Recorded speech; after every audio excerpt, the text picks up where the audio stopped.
कभी सोचा है कि प्यार जो इतना पर्सनल फील होता है उसके पीछे actually a whole lot of science and sociology चलती है। क्यों शुरू में सब कुछ एकदम फेरी टेल जैसा लगता है और बाद में इट गेट्स कॉम्प्लिकेटेड। तो आज इस एक्सप्लेनर में हम इसी मॉडर्न लव के कोड को क्रैक करने की कोशिश करेंगे। ओके, लेट्स डाइव राइट इन। ये सवाल आई एम श्योर हम सबके मन में कभी ना कभी आया है। याद है ना, वो शुरुआत का हनीमून फेज, वो लेट नाइट टॉक्स जब सब कुछ परफेक्ट लगता है और फिर पता नहीं कैसे धीरे धीरे छोटी छोटी बातों पर मिसअंडरस्टैंडिंग्स होने लगती हैं। ये कहानी लिटरली हर दूसरे कपल की है और ट्रस्ट मी, इसके पीछे ना कुछ सॉलिड सोशियोलॉजिकल रीजंस हैं। तो सबसे पहला सवाल तो यही है, ये जो लव है ये बस एक फीलिंग है, कोई जादू, या इसके पीछे कोई लॉजिक भी है? सोशियोलॉजिस्ट कहते हैं कि लव सिर्फ एक पर्सनल इमोशन नहीं बल्कि एक सोशल प्रोडक्ट है। बेसिकली सोसाइटी हमें बताती है कि प्यार क्या होता है, कैसा होना चाहिए और उसे एक्सपीरियंस कैसे करना है। Let's see how. तो ये टर्म सोशल कंस्ट्रक्ट को समझना बहुत इंपॉर्टेंट है। इसका सिंपल मतलब ये है कि प्यार का आइडिया कोई नेचुरल या यूनिवर्सल चीज नहीं है जैसा हम सोचते हैं। इसको एक्चुअली हमारी सोसाइटी, हमारा कल्चर, फैमिली की एक्सपेक्टेशंस और हाँ, इवन हमारी इकोनॉमी शेप करती है। सोच के देखो, हम जैसा प्यार सोचते हैं वो हमने कहाँ से सीखा? फिल्मों से, किताबों से, अपने आसपास के लोगों से, राइट? इसका एक परफेक्ट एग्जाम्पल देखो। इंडिया में अरेंज मैरिज का सेटअप है जहां फैमिली और कम्युनिटी का रोल सबसे इंपॉर्टेंट माना जाता है। वहीं वेस्टर्न कंट्रीज में डेटिंग कल्चर है जहां इंडिविजुअल चॉइस और रोमांस ही सब कुछ है। जमीन आसमान का फर्क है ना? दोनों में प्यार हो सकता है, नो डाउट, लेकिन उस प्यार को एक्सपीरियंस करने का पूरा सिस्टम सोसाइटी ही डिसाइड करती है। तो आगे बढ़ते हैं। अगर सोसाइटी लव को डिफाइन करती है तो सोसाइटी ही मर्दों और औरतों को भी अलग अलग रोल्स देती है। और अब आते हैं सबसे क्रिटिकल पॉइंट पे। मर्द और औरत रिलेशनशिप्स को इतना डिफरेंटली क्यों देखते हैं? जवाब उनकी सोशल कंडीशनिंग में, यानी उनकी परवरिश में छुपा है। ओके, अब ये दो थोड़े फैंसी साउंडिंग टर्म्स हैं, पर ट्रस्ट मी, ये सारी कंफ्यूजन क्लियर कर देंगे। पहला है हर्मेन्यूटिक लेबर। इसका सिंपल मतलब है वो सारा इमोशनल डिटेक्टिव वर्क, रिलेशनशिप में क्या गलत चल रहा है, पार्टनर कैसा फील कर रहा है, ये सब फिगर आउट करने का काम जो सोसाइटी आमतौर पर विमेन से एक्सपेक्ट करती है। और दूसरी तरफ है नॉर्मेटिव मेल अलेक्सिथीमिया। इसका मतलब है कि लड़कों को बचपन से डोंट क्राई वाला जो लेसन मिलता है ना, उसकी वजह से उन्हें अपनी ही फीलिंग्स को आसानी से समझना या एक्सप्रेस करना नहीं आता। तो जब भी कोई कॉन्फ्लिक्ट होता है, उनका डिफॉल्ट रिस्पॉन्स क्या होता है? विथड्रॉ। और ये डिफरेंस उनके लव स्टाइल्स में भी साफ दिखता है। रिसर्च कहती है कि मेन लूडस यानी प्लेफुल गेम प्लेइंग लव की तरफ ज्यादा इंक्लाइंड होते हैं जहां चेज और एक्साइटमेंट इंपॉर्टेंट है, जबकि विमेन स्टोर्ज यानी फ्रेंडशिप बेस्ड और प्रैग्मा यानी प्रैक्टिकल चेकलिस्ट वाला लव प्रेफर करती हैं। करियर सेट है, फैमिली वैल्यूज मैच करती हैं क्या? जब ये अलग अलग स्टाइल्स आपस में टकराते हैं तो कॉन्फ्लिक्ट तो होना ही है। तो आगे बढ़ते हैं। हर रिलेशनशिप ना एक वीडियो गेम की तरह है। इसके कुछ प्रिडिक्टेबल लेवल्स या स्टेजेस होते हैं। अगर इन लेवल्स को अच्छे से समझ लिया तो गेम जीतना यानी रिलेशनशिप को सक्सेसफुल बनाना काफी आसान हो जाता है। Let's break down the initial levels.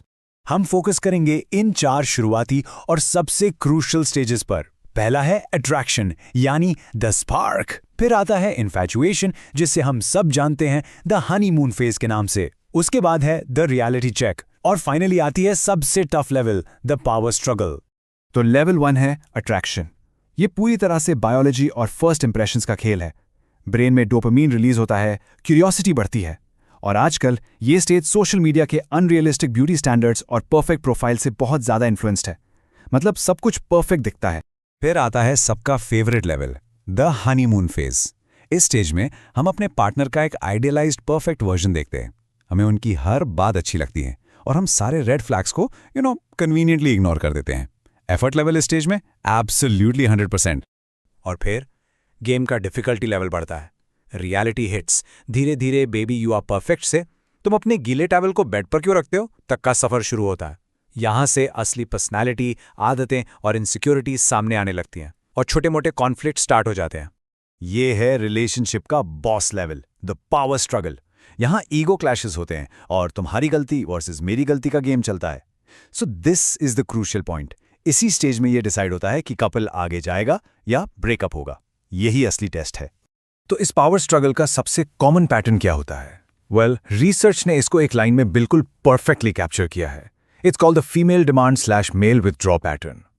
Basically एक पार्टनर जो आमतौर पर वुमन होती है प्रॉब्लम को डिस्कस करके सॉल्व करना चाहती है, और दूसरा पार्टनर आमतौर पर द मैन उस डिस्कशन से ही भागता है। इस पैटर्न को समझना बहुत बहुत ज़रूरी है। ये एक डेड एंड कॉन्वर्सेशन है, एक एंडलेस लूप। इमेजिन करो, एक पार्टनर कार का एक्सेलरेटर दबा रहा है और दूसरा अचानक से हैंड ब्रेक खींच देता है। होगा क्या? गाड़ी आगे बढ़ेगी नहीं, बस फ्रस्ट्रेशन बढ़ेगा। कॉन्फ्लिक्ट कभी रिजॉल्व ही नहीं होता और गुस्से और दूरी में बदल जाता है। तो क्या इस पावर स्ट्रगल के बाद गेम ओवर हो जाता है? नहीं, एक्चुअली यहां से ही असली स्टोरी शुरू होती है। इस बॉस लेवल को सर्वाइव करना मतलब रिलेशनशिप को नेक्स्ट लेवल पर ले जाना, जहां अंडरस्टैंडिंग और मैच्योरिटी आती है। जो कपल्स इस पावर स्ट्रगल के तूफान से निकल जाते हैं, वो एक दूसरे की इम्परफेक्शंस को एक्सेप्ट करना सीख जाते हैं। उन्हें समझ आ जाता है कि कोई भी परफेक्ट नहीं होता। यहां से कॉम्प्रोमाइज, बेहतर कम्युनिकेशन और जेन्युइन अंडरस्टैंडिंग की शुरुआत होती है और रिलेशनशिप पहले से ज़्यादा स्ट्रांग हो जाता है। तो ये जो मैच्योर अंडरस्टैंडिंग वाला लव है ना, इसके लिए सोशियोलॉजिस्ट एंथनी गिडन्स ने एक टर्म दिया है, कॉन्फ्लुएंट लव। अब ये जन्म जन्म का साथ वाला आइडिया नहीं है, ये एक मॉडर्न पार्टनरशिप है। ये ड्यूटी या मजबूरी या लोग क्या कहेंगे पर नहीं चलती। ये चलती है इक्वालिटी पर, ओपन कम्युनिकेशन पर और सबसे इंपॉर्टेंट म्यूचुअल हैप्पीनेस पर।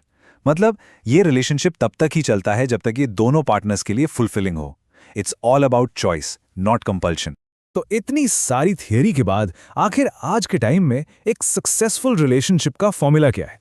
चलिए आगे बढ़ते हैं और क्विकली समराइज करते हैं कि ट्रेडिशनल और मॉडर्न लव में क्या फर्क है और ये हमें कैसे अफेक्ट करता है। देखिए, ट्रेडिशनल लव चलता था ड्यूटी, फैमिली अप्रूवल और फिक्स जेंडर रोल्स पर, जबकि modern love individual choice, equality, career और सेल्फ ग्रोथ को प्रायोरिटी देता है। और इंडिया में तो पूरा खिचड़ी मॉडल चलता है। दिमाग से हम मॉडर्न हैं, पर फैमिली की एक्सपेक्टेशंस अभी भी ट्रेडिशनल हैं। यही तो सबसे बड़ा कॉन्फ्लिक्ट पॉइंट है आजकल।